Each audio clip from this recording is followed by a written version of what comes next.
Approaching stop signs and rolling right past them. The owner of Crown Candy in North City shares videos almost every day of people running stop signs and driving recklessly. It's a problem News 4 has followed for the last year. And our Alexis Zotos is working to get an update on efforts to keep you safe here and other parts of town. It's a St. Louis institution. Crown Candy is the cool treat you need on a summer day. This is summertime now. I got families, I got little kids.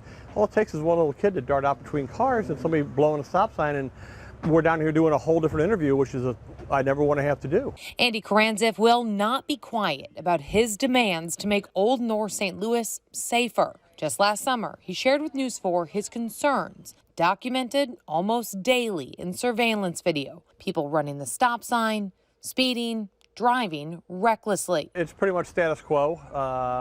No traffic calming measures of any sort have happened. The driving has not improved. So we wanted to find out what is the holdup behind his requests for speed bumps. The newly elected alderman for the area says he will act immediately. I'm ensured that the request is put in. Alderman Rasheen Aldridge says he has the funding to make it happen. The city installs hundreds of speed bumps each year, but previously told News 4 St. Louis Avenue, where Crown Candy sits, is not an ideal spot due to safety and it's a snow route.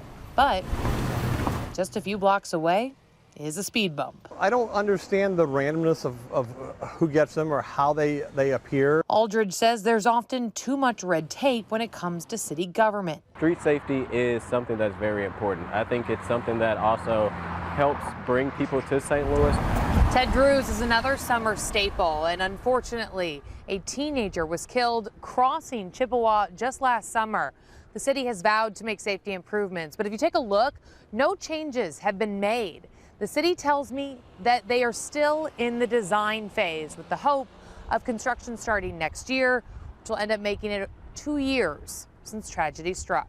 Something Karanzev hopes to avoid, and he says he's no expert, but he hopes the experts in the street department can come up with something. What kind of traffic calming measure can we do? A bump out, flashing red stop signs? I'll take anything right now. In Old North St. Louis, Alexis Zotos, News 4.